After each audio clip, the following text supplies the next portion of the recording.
நண்பர்கள் அனைவருக்கும் வணக்கம். நிஃப்டி ஃபியூச்சருக்கான டுமாரோ பிரெடிக்ஷன்ஸ் என்ன அப்படிங்கிறத பார்ப்போம். நம்ம இந்த வீடியோல first day time frame analysis பார்த்துட்டு, அதன் பிறகு இன்ட்ராடே டைம் ஃப்ரேம் அனாலிசிஸ் என்னங்கிறத பார்ப்போம். ஒரு டே டைம் ஃப்ரேம் அனாலிசிஸ்ல பார்த்தீங்கன்னா, கிட்டத்தட்ட ஒரு ரொம்ப இம்பார்ட்டன்டான ஒரு வேவ் ஸ்ட்ரக்சர்ல இருக்கு. இந்த வேவ் ஸ்ட்ரக்சர் பார்த்தீங்கன்னா, பிரேக் அவுட் நடந்து ரெடியா இருக்கு. அதேபோல நல்ல ஒரு பிரைஸ் ஆக்ஷன் பிரேக் அவுட் சஸ்டெயினும் ஆயிருக்கு. அ பார்த்தீங்கன்னா, ஜெனரலா ஒரு பிரைஸ் ஆக்ஷன் பிரேக் ஆன பிறகு ஒரு ஆல் டைம் ஹைல இருக்குன்னா, நல்ல ஒரு க்ளோஸ் ஆகட்டும். ஒரு சப்போர்ட்க்கு மேல, அல்லது ரெசிஸ்டன்ஸ்க்கு மேல. நல்லா க்ளோஸ் வச்ச பிறகு நம்ம வந்து என்ட்ரி குடுக்கலாம் அப்படிங்கிறத நம்ம எதிர்பார்ப்போம். அதேபோல நல்ல ஒரு ஆல் டைம் ஹைல வந்து நல்ல ஒரு க்ளோசிங்க்கு அப்புறம் 2, 3 கேண்டலும் நல்ல ஒரு ரேலில தான் இருக்கு. இப்ப இங்க என்னன்னு பார்த்தீங்கன்னா, அ ஒரு பிரேக் அவுட் நடந்த பிறகு மார்க்கெட் வந்து ஃபெயில்ட் ஆகாம இருக்கணும். நம்ம அடிக்கடி நம்ம வீடியோல நம்ம சொல்லியிருக்கோம். அதேபோல டெலகிராம் சேனலும் சொல்லுவோம். ஸோ பார்த்தீங்கன்னா, பிரைஸ் ஆக்ஷன் நடந்து பிரேக் அவுட். இந்த பிரேக் அவுட் பார்த்தீங்கன்னா, க்ளோஸ் வச்சிருந்தாலும் க்ளோஸ் வச்ச அடுத்த கேண்டில் வந்து ஒரு ஃபெயிலியர் கேண்டிலா இருக்கக்கூடாதுங்கிறது தான் நம்மளோட வியூ. அதாவது மெத்தட் அனாலிசிஸும் கூட. ஸோ இந்த பிரைஸேஷன் பிரேக் அவுட் வந்து இப்போ சஸ்டெயின் ஆயிருக்கா? இல்லையா? அல்லது ஒரு ஃபெயில்டு ஸ்ட்ரக்சர குடுத்துருக்கா? அப்படிங்கிறது ரொம்ப ரொம்ப இம்பார்ட்டன்ட். ஸோ ஏன் இந்த நம்ம டே டைம் அனாலிசிஸ் பண்றோம் அப்படிங்கிறது இப்போ உங்களுக்கு தெரிய ஆரம்பிக்கும். இந்த இடத்துல நல்ல ஒரு சஸ்டெயின் ஆயி க்ளோஸ் வச்சிருந்தாலும், டார்க் கிளவுட் கவர் அப்படிங்கிற ஒரு பேட்டர்ன குடுத்துருக்கு. ஆஃப்டர் குளோசிங் ஒரு பிரைஸேஷன் மேல க்ளோஸ் வச்ச பிறகு டார்க் கிளவுட் கவர்ன்னு சொல்லுவாங்க. அதாவது ஒரு பியரிஷ் ட்ரெண்ட குறிக்கிறது. ஒரு ரிவர்சல குறிக்கக்கூடிய ஒரு கேண்டில் ஸ்டிக்ஸ் பேட்டர்ன்ஸ். ஸோ இந்த கேண்டில் ஸ்டிக்ஸ் பேட்டர்ன்ஸ் வந்து நமக்கு ரிவர்ஸ கன்ஃபார்ம் பண்ணுமா? இல்லையா? அப்படிங்கிறத வச்சு தான் நம்ம நெக்ஸ்ட் லெவலுக்கு முடிவு பண்ண முடியும். ஸோ ஒருவேளை இந்த ரிவர்சல் கன்ஃபார்ம் அப்படின்னா, நெக்ஸ்ட் இந்த ஃபெயிலியர்க்கு எது வரைக்கும் வரதுக்கு பாசிபிலிட்டீஸ் இருக்குன்னு பார்த்தீங்கன்னா, இந்த பிரைஸ் ஆக்ஷன் லோ வரைக்கும் ஃபர்ஸ்ட் வரதுக்கு சான்சஸ் இருக்கு. நெறைய டைம் சொல்லியிருக்கோம். ஸோ இந்த பிரைஸ் ஆக்ஷன் ஃபெயில்ட் ஆனா இதுவரைக்கும் வரலாம் அப்படிங்கிறது டெக்னிக்கல் அனாலிசிஸ். ஸோ அதன் பிரகாரம் இன்னைக்கு டே டைம் ஃப்ரேமோட பிரேக் அவுட் ஃபெயில்டா இல்லையா? இது பியரிஷ் பேட்டர்னா? அல்லது இது ஃபெயில்டு பேட்டர்னா ஹேமரா இருக்கணுமா? அப்படின்லாம் கிடையாது. ஸோ பியரிஷ் என்கல்ஃபிங்கா இருக்கலாம். அல்லது டார்க் கிளவுடா இருக்கலாம். அல்லது பியரிஷ் கிக்கரா இருக்கலாம். இந்த மாரி ஃபெயில்டு பேட்டர்ன்ஸ் என்னவா வேணா இருக்கலாம். அது இதோட இன்னொரு வேவ் ஸ்ட்ரக்சர் நீங்க பார்க்கணும். பிரேக் அவுட் ஆன பிறகு ஒரு டோஜியாவோ, ஒரு ஃபெயில்யூர் கேண்டில் ஹேமர் பேட்டர்னாவோ இருந்துறக்கூடாது. இப்படிலாம் இருந்ததுனாலும் இந்த வேவ் ஃபார்மேஷன் வந்து ஃபெயில்டு தான். பிரேக் அவுட் வந்து ஃபெயில்டு தான். அகைன் வந்து இது கன்டின்யூ ஆகணும்னா, இந்த ஹைக்கு மேல தான் மார்க்கெட் வந்து கன்டின்யூ ஆக பாசிபிலிட்டி இருக்கே தவிர, அ இன் பிட்வீன்ல வந்து மோஸ்ட்லி வந்து கரெக்ஷன் அல்லது ரிவர்சல். இந்த 2ல ஏதாவது ஒரு விஷயம் நடக்க பாசிபிலிட்டீஸ் இருக்கு. இன்னொன்னு இந்த வேவ் ஃபார்மேஷன் ரொம்ப லாங். கிட்டத்தட்ட பார்த்தீங்கன்னா, ஒரு 1000 பாயிண்ட்ஸ் நியர்லி இருக்கு. இந்த 1000 பாயிண்ட்ஸ் வந்து குடுக்க பாசிபிலிட்டீஸ் இருக்கா? அப்படிங்கிறத பார்க்கணும். ஒருவேள குடுத்தாலும் நம்ம அந்த மூவ்மெண்ட்ட கேப்சர் பண்றதுக்கு ரெடியா இருக்கணும். சரிங்களா? நம்ம இது நடக்குமா? நடக்காதா? அப்படிங்கிறது ஒரு பக்கம் இருந்தாலும், அ இந்த இடத்துல என்ன நடந்திருக்கு? அதேபோல வந்து பார்த்தீங்கன்னா, இந்த பேட்டர்ன் பிரேக் அவுட்ஸ்லாம் பார்த்தீங்கன்னா, நீங்க நினைக்கிற மாதிரி எல்லா நேரங்களிலும் எல்லாரும் ஈஸியா அனலைசிஸ் பண்ற மாரிலாம் இந்த கிளியராலாம் இருக்காது. அ அதாவது அட்வான்ஸ்டு பிரைஸ் ஆக்ஷன் மெத்தட்ன்னு சொல்லுவாங்க. அந்த கேண்டில்ஸ் பேட்டர்ன்ஸ் பார்த்தீங்கன்னா, அ மறைமுகமான ஒரு ஃபெயிலியர் பேட்டர்ன குடுத்துருக்கும். அதெல்லாம் எப்படின்றத பார்ப்போம். ஸோ இந்த இடத்துல குடுத்த டார்க் கிளவுட் வேற என்ன ஒரு கேண்டில்ஸ் பேட்டர்னா இருக்க வாய்ப்புகள் இருக்கு அப்படிங்கிறத நீங்களே பார்க்கலாம். அம் ஓகே. இப்ப இந்த இடத்துல பார்த்தீங்கன்னா, அ கிட்டத்தட்ட வந்து டார்க் கிளவுட் சேம் அஸ் இங்க என்ன டார்க் கிளவுட் இருக்கோ, அதே தான் இங்கேயும் இருக்கு. So price action break out sustain ஆன பிறகு இந்த டார்க் கிளவுட் ஃபார்மேஷன். இந்த 2 கேண்டிலோட காம்பினேஷன்ஸ் ஃபைனல் வேர்ஸ்ட் ஃபைனலான ஒரு கேண்டல்ஸ்டிக் ஸ்ட்ரக்சர் எப்படின்னு பார்த்தீங்கன்னா, it's a failure candle. So இதில வந்து பார்த்தீங்கன்னா, ஒரு இந்த மாரி ஃபெயிலியரே குடுக்கணும்லாம் அவசியம் இல்ல. அ இப்படி குடுத்தாலும் ஃபெயில்யூர் தான். So combination of candle structure நமக்கு தெரிஞ்சிருக்கணும். ஸோ எங்கெல்லாம் வந்து பிரைஸ் ஆக்ஷன் பிரேக் அவுட் நடந்தாலும் சரி, அங்கெல்லாம் பார்த்தீங்கன்னா, நமக்கு வந்து கேண்டில் ஸ்ட்ரக்சரோட வேவ் ஃபார்ம் சாரி கேண்டில் ஸ்ட்ரக்சரோட பேட்டர்ன்ஸ் அ மறைமுகமா நமக்கு தெளிவா தெரியாத மாதிரி ஒரு சில ஃபெயிலியர்ஸ் இருக்கும். ஸோ அத நம்ம கண்டுபிடிக்க தெரிஞ்சிருக்கணும். ஓகேங்களா? ஸோ இதுவும் ஒரு ஃபெயில்யூர் தான். அதாவது இந்த 2 கேண்டிலும் கரெக்ட்டா வந்து காம்பினேஷன் பண்ணீங்க அப்டின்னா, ஸோ இந்த இடத்துல இந்த ஃபெயில்யூர் கேண்டில்ஸ் ஃபார்மேஷன் இருக்கு. அதாவது இந்த இடத்துல பிரேக் அவுட் ஆயி க்ளோஸ் வச்சிருந்தாலும், next candle it's a failure candle pattern. ஓகேவா? இப்போ இந்த ஃபெயில்யூர் லோவ பிரேக் பண்ணவும் செஞ்சிருக்கு. ட்ரெட் ஆயிட்டும் இருக்கு. ஸோ இது உடனே ஃபால் ஆகவும் செய்யலாம். அல்லது ஒரு ரீட்ரேஸ்மென்ட் போயிட்டும் வரலாம்.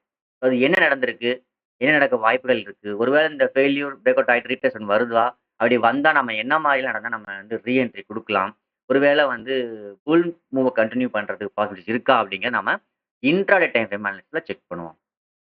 ஸோ இப்போ ஸ்மால் டைம் ஃப்ரேம் அனாலிசிஸ்ல நம்ம என்ன இண்டிகேட் பண்ணதோ, அத பேஸ் பண்ணி தான் போக போறோமே தவிர, ஸோ கன்ஃபர்மேஷன் இல்லாம என்ட்ரி குடுக்க போறது கிடையாது. பார்ப்போம் என்ன நடக்குதுன்ட்டு. இப்போ ட்ரெண்ட் வந்து பை. டே டைம் ஃப்ரேம் ஆனா பை ஃபெயில்டு. ஓகேங்களா? அதாவது ட்ரெண்ட் வந்து பைல தான் இருக்கு. Intraday trend. இந்த இன்ட்ராடே ட்ரெண்ட் பார்த்தீங்கன்னா, இப்ப பை ட்ரெண்ட் சைட்வேஸ்ல இருக்கு. டே டைம் ஃப்ரேம் பார்த்தீங்கன்னா, பை ட்ரெண்ட் ஃபெயில்டு ஆயிருக்கு. ஃபெயில்ட் ஆயிருக்கு. ஸோ அதாவது ட்ரெண்ட் வந்து ஃபெயில்ட் ஆயிருக்கு. பிரேக் அவுட் வந்து ஃபெயில்டு. இந்த ஃபெயில்டுக்கு போகறதுக்கு சான்சஸ் இருக்கா? இல்லையா? அப்படிங்கிறத நமக்கு வந்து இன்ட்ராடே டைம் ஃப்ரேம் நமக்கு எப்படி இண்டிகேட் பண்ணுதுங்கிறத பார்ப்போம். இப்போ ஃபர்ஸ்ட் இதுக்கு வேவ் ஃபார்மேஷன் நம்ம பார்ப்போம். ஆ நல்ல ஒரு புல் மூவ். புல் மூவ் போனதுக்கு பிறகு பிரைஸ் ட்ரெண்ட் வந்து இங்கேயே எக்ஸிட் ஆயிடுச்சு. ஸோ அகைன் ட்ரெண்ட் வந்து இப்ப வரைக்கும் பிரைஸ் ஆக்ஷன் ட்ரெண்டுக்கு சாதகமா எங்கேயும் பிரேக் அவுட் ஆகல. ஓகே. அதாவது பிரைஸ் ஆக்ஷன் வந்து இப்ப இந்த ஹையையோ அல்லது இந்த ஹையையோ பிரேக் பண்ணணும். அல்லது ஒருவேளை அகைன் மார்க்கெட் இப்படி வந்துட்டு பிரேக் பண்ணா, நம்ம பை சைட்ல அகைன் ஃபோகஸ் பண்ணலாம். அதாவது நம்ம பார்த்த இந்த டே டைம் ஃபார்மேஷன் வந்து ஃபெயில்ட் ஆக சான்சஸ் இருக்கு. ஓகேங்களா? என்ன சொல்றேங்கிறத கிளியரா புரிஞ்சுக்கோங்க. பிரைஸ் ஆக்ஷன் வந்து ட்ரெண்ட் வந்து அப் ட்ரெண்ட்னா இப்படி இருக்கணும். ஸோ ஒருவேளை அப் ட்ரெண்ட் வந்து சேஞ்ச் ஆயிருக்கு அப்படின்னா, அகைன் ட்ரெண்ட் வந்து வேவ் ஃபார்மேஷன் ட்ரெண்டுக்கு சாதகமா பிரேக் ஆனா மட்டும் தான் நம்ம என்ட்ரி குடுக்கணும். அதர்வைஸ் வெயிட் பண்ணி எங்க நம்ம பிரைஸ் ஆக்ஷன் வந்து பைக்கு சாதகமா பிரேக் அவுட் ஆகுதோ, அது வரைக்கும் வெயிட் பண்றது தான் நல்லது. ஓகேவா? ஸோ இப்ப பிரைஸ் ஆக்ஷனோட வேவ் ஸ்ட்ரக்சர் பார்த்துட்டீங்க. இப்ப இந்த இடத்துல நமக்கு என்ன மாதிரியான வியூல இருக்குங்கிறத பார்ப்போம்.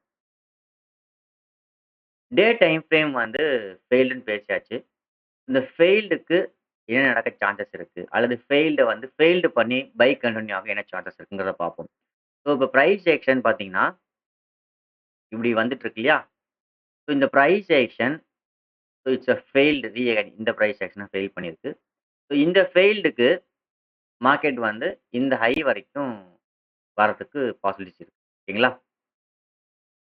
ஸோ நாளைக்கு பொறுத்தவரைக்கும், ஏன்னா இப்ப வரைக்கும் மார்க்கெட் வந்து ஹைக்கான வேவ் ஃபார்மேஷன் பிரேக் அவுட் நடக்கல. ஒருவேளை நாளைக்கு மார்க்கெட் இந்த ஹைய பிரேக் பண்ணறதுக்கு வாய்ப்புகள் அதிகம். ஸோ அப்படி ஒருவேளை பிரேக் பண்ணாலும், டே டைம் ஃப்ரேம் வந்து ஃபெயில்டு ஸ்ட்ரக்சர்ல இருக்கறனால, இந்த பிரைஸ் ஆக்ஷன் ஹைய பிரேக் பண்ணி ஃபெயில்ட் ஆச்சு அப்படின்னா, அத நோட் பண்ணிக்கோங்க. It's a retracement for day time frame. Note பண்ணுங்க.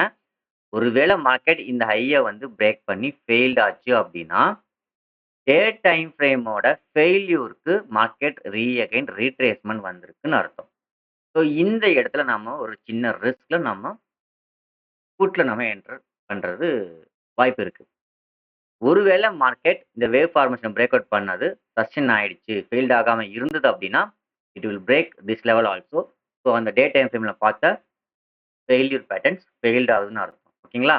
ஸோ இப்போ பிரைஸ் ஆக்ஷன் பை ட்ரெண்டுக்கு சாதகமா பிரேக் ஆகணும். ஸோ அந்த பை ட்ரெண்டுக்கான ஃபார்மேஷன் இந்த ஹை தான். ஸோ இந்த ஹைய மார்க்கெட் ஒருவேள நாளைக்கு பிரேக் பண்ணி சஸ்டெயின் ஆயிடுச்சுன்னா, day time frame again buy ட்ரெண்டுக்கு கன்டின்யூ ஆயிடும். அப்படி ஒருவேள பிரேக் ஆனது ஃபெயில்ட் ஆயிடுச்சுன்னா, ஹை பிரேக் பண்ணி ஃபெயில்ட் ஆயிடுச்சுன்னா, இட் வில் கம் டவுன். நல்ல ஒரு ஃபால் வரதுக்கு பாசிபிலிட்டிஸ் இருக்கு. ஓகேங்களா? ஸோ நாளைக்கு கொஞ்சம் கேர்ஃபுல் நோட் பண்ணுங்க. இந்த ஹை ஃபெயில்ட் ஆக சான்சஸ் இருக்கா? அல்லது இந்த ஹை ஃபெயில்ட் ஆனாலும் ஓகே. ஸோ ஸ்ட்ராங்கஸ்ட்டா இந்த ஹையும், இந்த ஹையோ ஏதோ ஒரு ஹை பிரேக் அவுட் பண்ணி ஃபெயில்ட் ஆச்சுன்னா, it will come down day time ஃப்ரேமுக்கு ஃபேவரா வரதுக்கு சான்சஸ் நெறைய இருக்கு. ஓகேங்களா? 1. அடுத்தது பார்த்தீங்கன்னா, ஸோ மார்க்கெட் வந்து இப்படியே தான் போய் பிரேக் அவுட் ஆகணும்லாம் கட்டாயம் கிடையாது.